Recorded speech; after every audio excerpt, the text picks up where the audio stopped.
outside this morning because hopefully you've got something warm, whether it's a cup of coffee, cup of tea this morning. Thanks for waking up and joining us on this Sunday. Last Sunday in April, holy moly, where did the month go, right? It's been so warm for the month of April. It's hard to think that we're still in spring, but we are, and we'll get a reminder of that later in the week. Live look outside. Good morning, Lockhart. Kreitz Market camera there showing a cloudy sky, 72 degrees. Hey, we still have the Old Settlers Music Festival going on in Dale, not too far from Lockhart today. As far as the temperatures go, 60s and 70s on your way out. Maybe you're heading to church this morning. You're fine without the jacket. You're fine without the umbrella. In fact, it's kind of a little bit uncomfortable with the dew points in the 60s and 70s. I mean, this is a lot of moisture just waiting to be tapped, and we've got a trigger on the way. That storm system moves in middle of next week. So when it comes to how today plays out, we'll likely see those 60s and 70s through the end of the morning. We've got low 80s expected by lunchtime. Forecast high today likely to be close to those upper 80s here in Austin before eventually we'll fall to the 70s getting into tonight.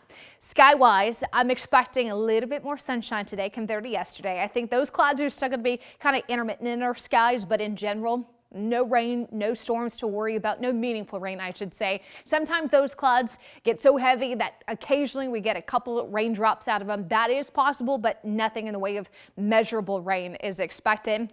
Let me show you what goes on tonight, because those clouds make a mean comeback tomorrow. Overcast to start your Monday, and then we're going to be looking at mainly to partly cloudy skies from start to finish tomorrow. Not nearly as much sunshine, but tomorrow should be the last completely dry day before we get back in the storm track late Tuesday. As far as the severe risk goes, nothing to worry about locally, but again, that dry line has been firing out those storms out towards West Texas over the last several days, and it continues to do so with the 2 out of 5 threat stretching from the Panhandle all the way through the Permian Basin.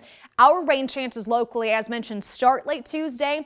I'm more convinced Wednesday and Friday we look to see some pretty good storm chances here. It is that time of year, though, where rarely do these storms come in without headaches, right? You know, it is severe weather season. It is springtime. Sometimes we do have to watch it. Oftentimes we have to watch it in Wednesday. I think we're going to have to. We are right now just barely within that risk zone in northern Lampasas County.